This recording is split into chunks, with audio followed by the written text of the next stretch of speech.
Welcome, everyone. We don't want to wait too long, so we're going to go ahead and get started. Thank you so much for joining us this evening to learn more about Durham Pre-K and our application process. Can everyone hear us okay? Okay, great. We will get to housekeeping in just a moment, and we'll talk a little bit more about the specifics of this webinar, but first we are going to do some introductions. So my name is Jenna Fuchs, and I am the Durham Pre-K Manager for Child Care Services Association. Good evening. My name is Stephanie Humphrey. I'm the Universal Program for Durham Public. Thanks, Stephanie. Hello, welcome. I am Jamaica Wells. I'm the NC Pre-K Program Manager with Durham's Partnership for Children. Good evening. My name is Tasha Adams, and I am the Durham Public School, the DPK Outreach and Family Engagement Coordinator. Hi, I'm Katie, and I'm the Communications and Outreach Coordinator at Child Care Services Association with Durham Pre-K. Hi, I'm Kathy Toro Guerrero, Family Support Coordinator for CCSA. Thank you, everyone. So before we proceed, we do need everyone to select a language choice. So at the bottom of your screen, you'll see your Zoom toolbar. To the right, there's a picture of a globe labeled interpretation. So if you click on that and then select the language that you would like to hear the webinar in, that will allow you to choose either English or Spanish. And if you do not select a language, I'm not sure that you'll be able to hear the webinar, so make sure that you please go in and select your preferred language. Okay, so housekeeping. So we are recording this webinar and a link of it will be posted on our website afterwards. This is listen only, so you'll be muted while the webinar is in progress, but you can ask questions in the chat.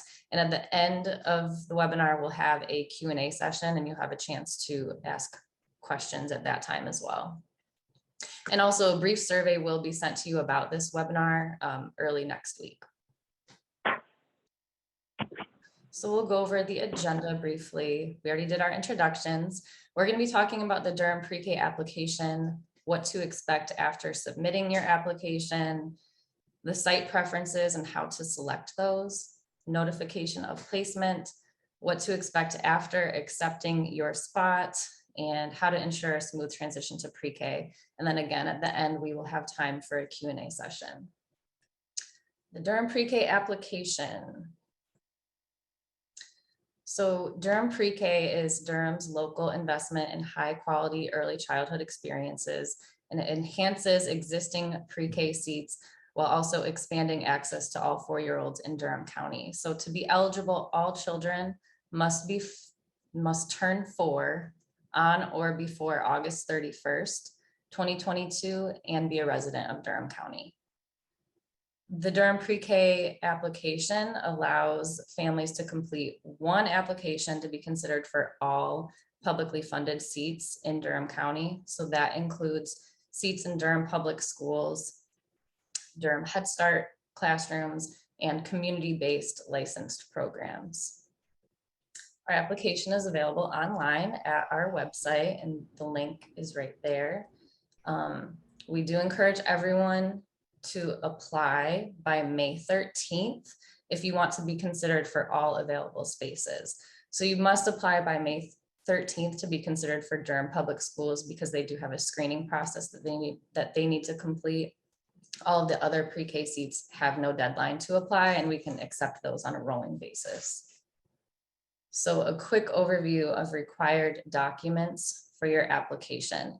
At minimum, all applications need proof of birth, proof of address, and proof of income, which that includes 1 month's worth and annual income for the entire household. Other documents may be requested when completing the application, and for examples of that, you can visit our FAQ section on the website. What to expect after submitting your application. So we're going to be talking about this a lot, but what we would like you to do, we can't encourage you enough. please verify your email account through SurveyMonkey Apply so that you can receive notifications and updates on your application. Most communication with parents does go through email, and you will not get those if you haven't verified your email address. We do occasionally make phone calls if we are unable to get in touch with you via email, but no notification of placement will be made over the phone. And we don't want you to miss out on any important reminders or alerts about your application. We also suggest that you enter no reply at surveymonkeyapply.com into your email contacts, because that will ensure that those emails don't get sent to your junk folder. We also encourage you to sign up for our text messaging service so that you can receive updates and reminders about the application process.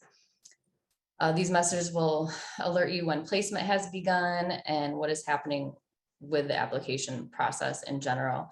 And to sign up, you can just text DPK to 59925. We also want to remind you to check your email for any messages from our DPK staff about documents that may be missing from your application to ensure that it is complete and it can move through our review process. So we will briefly go over this timeline. Our application officially opened on February 8th. If you have already submitted your application, it's moving through the pre-K review process at this time. Again, you'll receive email notifications as your application moves through our process, as long as you have verified your email address. Site preferences will be available at the end of this month. So you will be notified that you have a new task. It's called the 2022-2023 pre-K options task. And that is the task that will allow you to select your site preferences for us to take into consideration. Those must be completed within 5 days of notification. So again, it's super important that you verify that email address so that you can be receiving all of these important communications. And this is just another reminder to be considered for all seats. Please get your application in by May 13th. This is the timeline for notifications. So our first round of placement notifications are mid to late June. Again, all notifications are sent via email.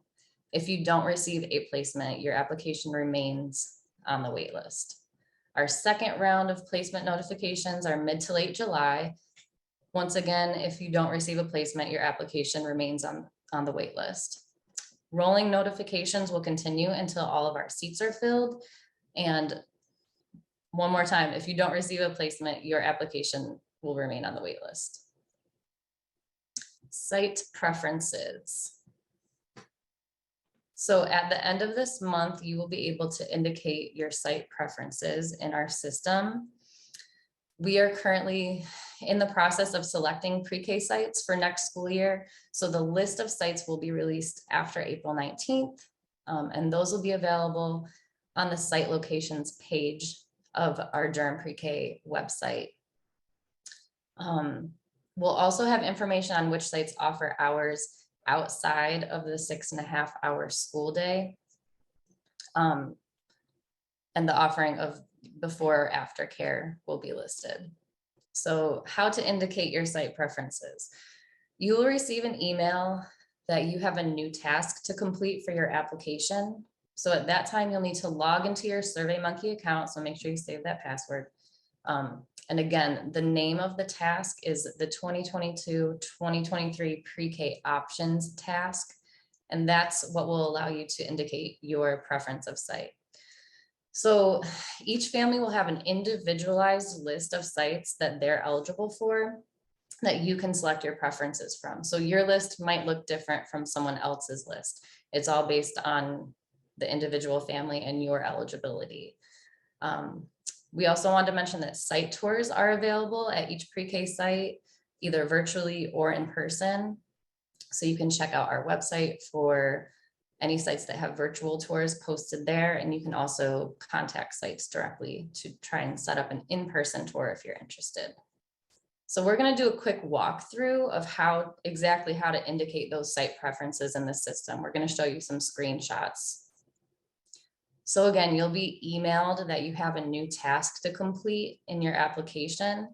So when you log into SurveyMonkey, this is what it will look like, and you'll just hit the start button to complete this task.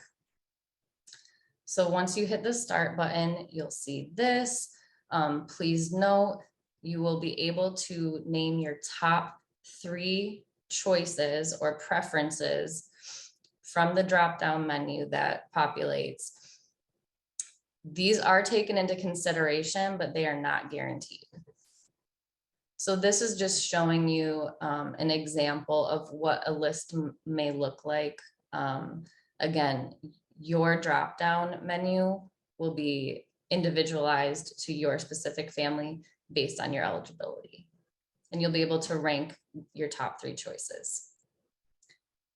So once you do that, we will ask you a couple more questions that we ask you to complete. And then right at the bottom of that screen, you will just hit that green button to mark the task as complete. And there is one final step. After you do that, you will need to submit this, and that will be on the left side of your screen and that green submit button. So now we're going to do the same thing. We're going to do a walkthrough of notification of placement. So once again, all notifications are sent via email, so it's important that you verify your email. If you sign up for text messages, you will receive a text message reminder as well that placement notifications have started, and just a reminder to check your email. Your notification will indicate the site where your child was placed, and if applicable, any parent fees that apply, but most families will see 0 for the assigned parent fee. So accepting your placement. Once again, you'll receive an email from SurveyMonkey. The message will contain a congratulations for placement, the name of the site, and if applicable, it will also mention a monthly parent fee. But families who are 400% at or below the federal poverty level are not, they do not need to contribute a parent fee, and you can view the sliding scale fees at our website at that link there. Declining placement. You do always have the option to decline a spot if you're not satisfied with the site that you've been offered, but we want to make you aware that when you select decline, your application will be considered withdrawn. So after that point, you would need to call the DPK information desk to have your application returned to the wait list.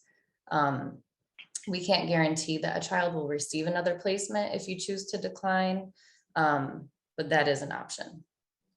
And we do ask that parents provide a reason for declining a spot that you've been placed in.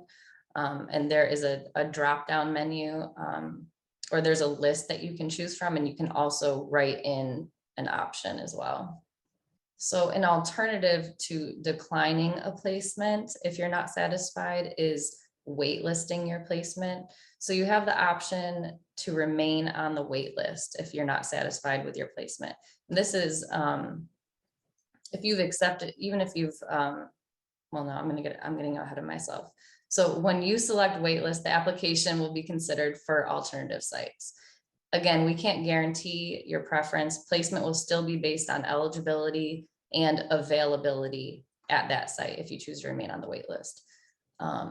And once again, we also ask you to provide a reason for remaining on the wait list, just as we do if you decline.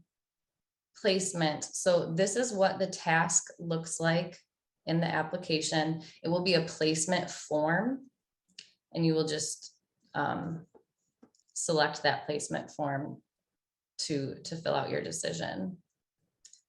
So I know it's a little bit small, but the decision options are listed right there. You can accept the seat offer, decline the seat offer, which would withdraw your application, or remain on the wait list to be considered for other sites.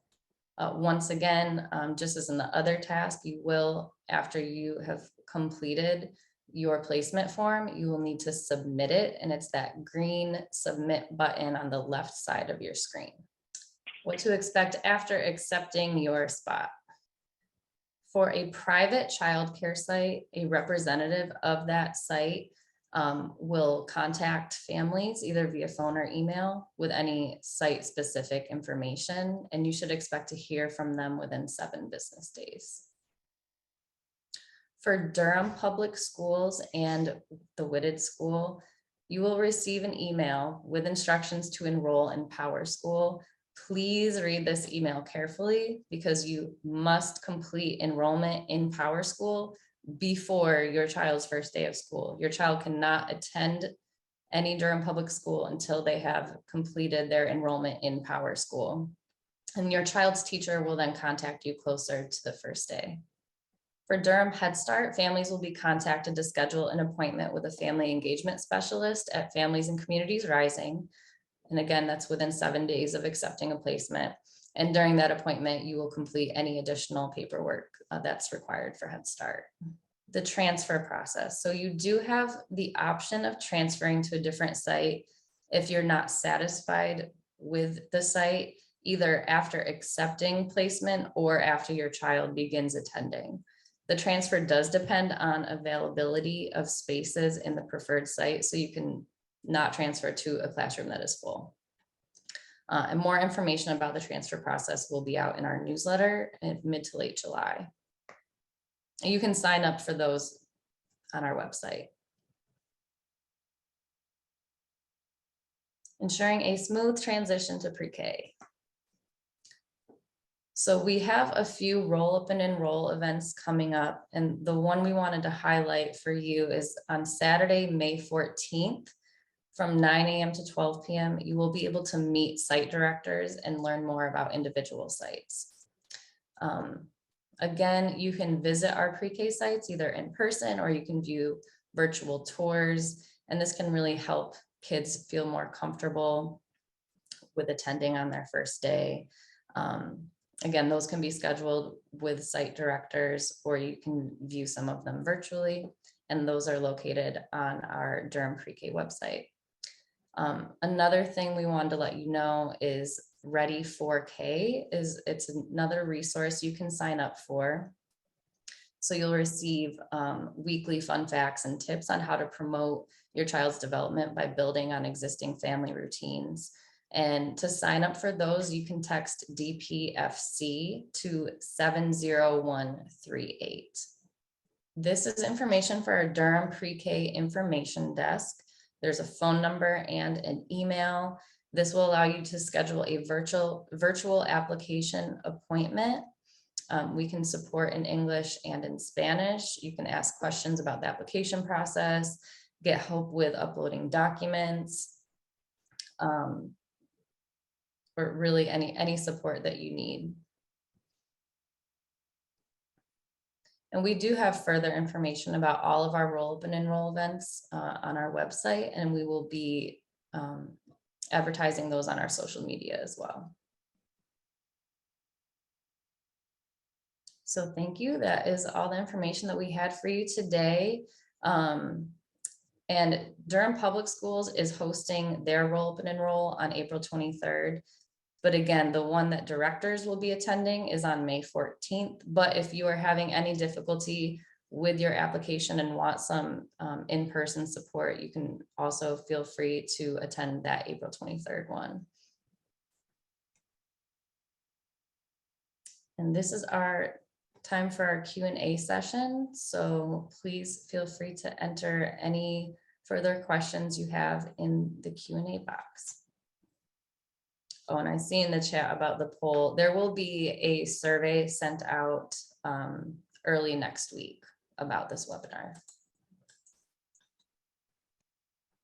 I'm not sure if all of these questions are getting addressed in the chat. I want to welcome the other panelists to feel free to unmute themselves if you guys want to address any like reoccurring questions or anything that we may have missed in the chat.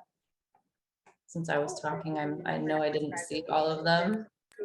I will place the Ready for K number again in the chat. I was trying to copy and paste it, but it's not working. So I'll retype it for the person who asked that. We are getting a lot of questions in the chat, and I will say, I think that Stephanie or someone already answered this one. There was an income question. Yes, so again, we do need monthly and annual income for all members who are contributing financially to the household.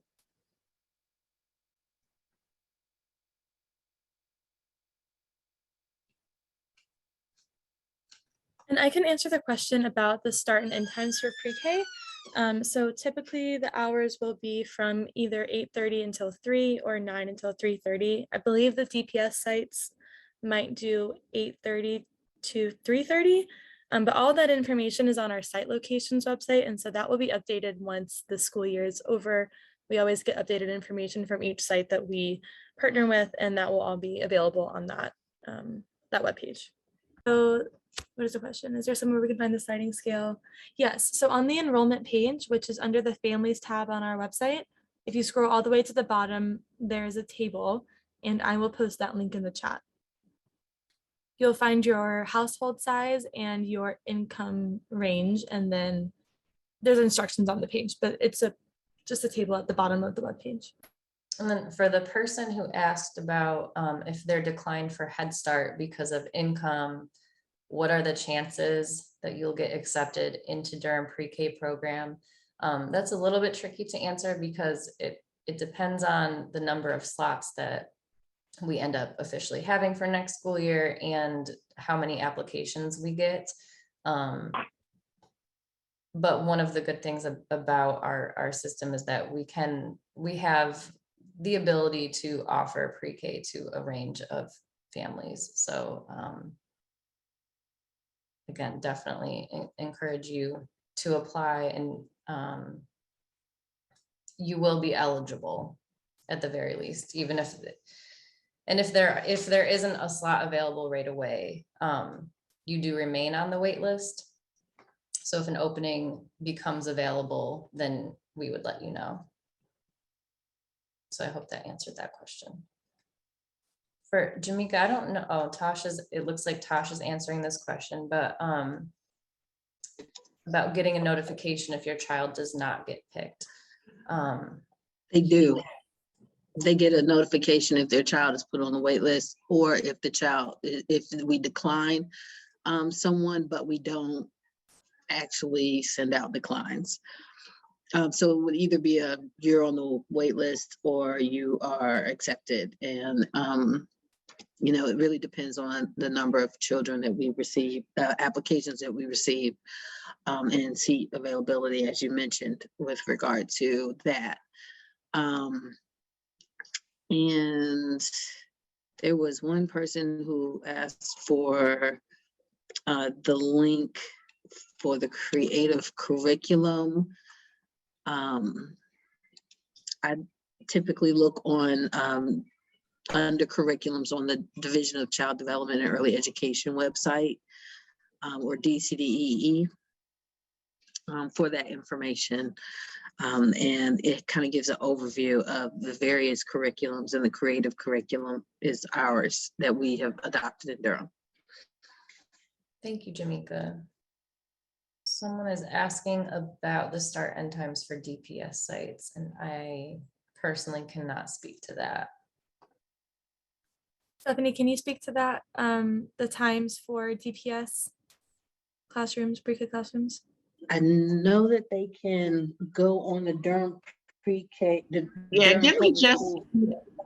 I'm sorry. Yeah, our rules have changed, and so they're not in my memory because I'm not thinking about next year in that aspect. But if you give me just a minute, I'm going to look it up and I'll add it to the chat. Thanks. Thank you, Stephanie. I know we're getting a lot of DPS questions, and you've been also answering those in the chat. So thank you so much. I saw a question somewhere in the chat. It may have been answered in the chat. I don't see it anymore though. But someone said that they work for themselves, and so how can they prove that they have income, and how do they prove their checks? And we have documentation for that, or an option in the application to cover that. So you will be able to indicate that in the application.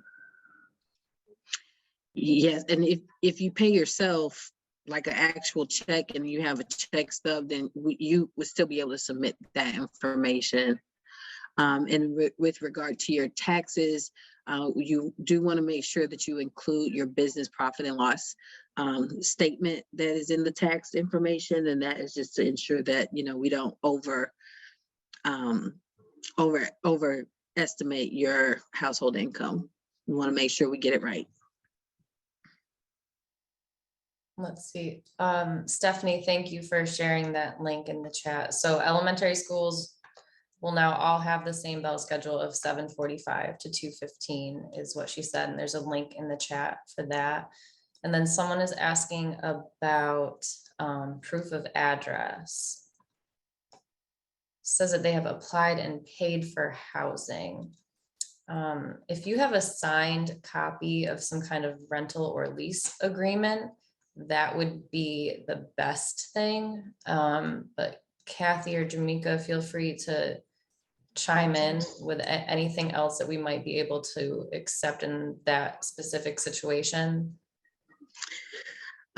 Just what you said, actually, if we already confirmed that you have a address in Durham, then you will be able to just provide that confirmation documentation that you have for that. And you can make Durham, if you are determined eligible for Durham Public Schools, and when you get the preference, site preference options, you will have an umbrella option for Durham Public Schools.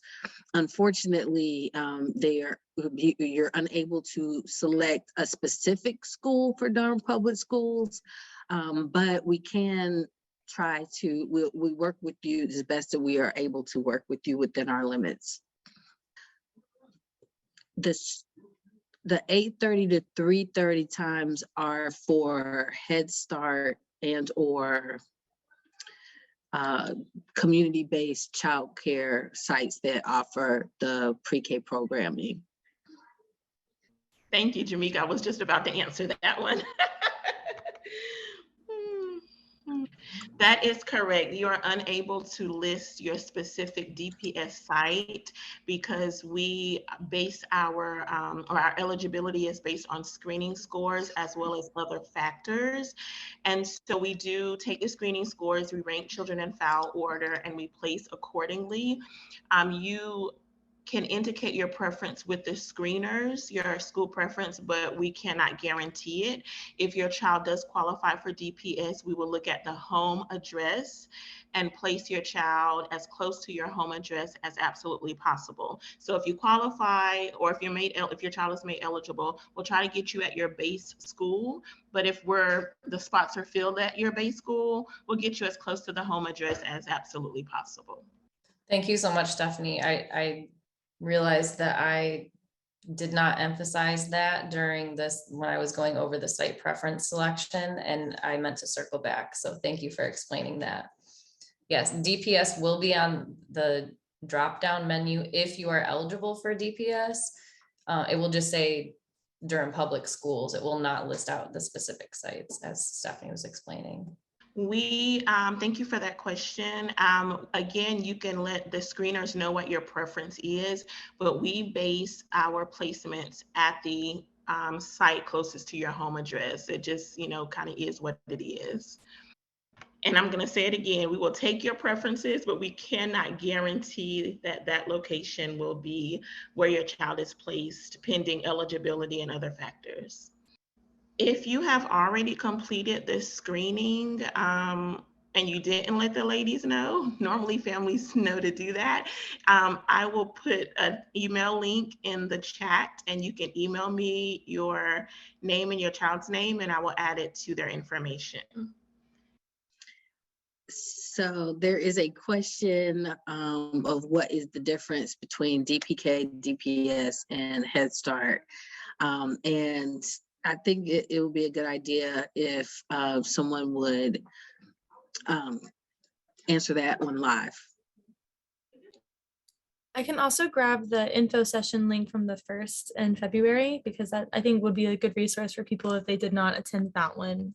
Thank you, Katie. Yeah, and I'm thinking the site location portion of our website might be another good resource as well, just because it gives you some more information on specific sites and how to choose what would be the best fit for your family. Because part of the difference is funding streams and eligibility and things that families don't necessarily have to be concerned about. But there are other benefits to each program option. So I think that, yeah, that info session, the February info session might be a good resource for that as well. Stephanie, do you mind reiterating where families can reach out if they were not asked their preference when they were screened? Or maybe put it in the chat. I remember you mentioned there was an email. Stephanie, I think there's one more in the FAQ kind of related still to that email. This person says that they indicated the site that they wanted to attend, but they've changed their mind at their screening they indicated. Can they also use that email? Yes, so if you don't see in the chat, yes, if you indicated your site locations that you wanted at your DPS screening, but you've changed your mind since then, you can do the same process that Stephanie described before with the email address you put in the chat. Someone, I don't know if this was addressed, so I apologize. Someone said, can you explain the components that factor into the ranking? That was Beverly. If you're talking about just the ranking of your top 3 choices, that's totally up to you how you rank them. But what you see in your drop-down menu will be based on your family's specific eligibility. So for example, if you did not apply before May 13th, you would not be eligible for DPS. So you would not see DPS as a choice in your drop-down. But otherwise, however you rank them is just up to your preference. And as Stephanie reiterated, your preferences, though they are considered, we cannot guarantee them. And also you cannot select a specific DPS site within your preference. Beverly, yes, eligibility for your child and or your family. There are a range of eligibility factors for different programs. All righty, so getting some more questions about preferred schools. I don't want us to get caught up in this preferred schools for DPS. Just because you make a preference does not mean that place is guaranteed. I know we keep saying that, but I want that said and heard very clearly. I know we're caught up in preferences. It's wonderful for you to show your preference. We appreciate you letting us know where you prefer your child to be. I am unable to guarantee that your preference will be honored. I just want that very clear. So yes, you can add DPS as your first, second, or third choice. That is your your choice to make as a parent of that child, and we will take that into consideration. I just want it to be known we can't guarantee it. Thank you, Stephanie. And Tosh also entered some information in the chat about the screening and a little bit about that process. So thank you, Tosh. We have 5 minutes left, so continue to rattle off your questions if you have any left. Hopefully this has been helpful and you've had most of your questions answered, but feel free to use up the remaining time that we have. Jamika, do we still have folks with us, or have most people trickled out at this point? There are still about 29 people, attendees on the call. Okay. But we don't have any open unanswered questions in the Q&A. I see that, and the chat has been pretty quiet. So once again, if you have any other questions, please feel free to type those in the Q&A box or in the chat, and we will address those. If your questions have been answered, feel free to hop off and enjoy the rest of your evening, and we will follow up we'll send you the recording and a brief survey about this webinar just to get some feedback. Well, thank you. I'm glad you all have, or some of you have found this helpful. Thank you so much, everyone, for attending tonight. I'm not sure if we have any more participants, but panelists, thank you so much.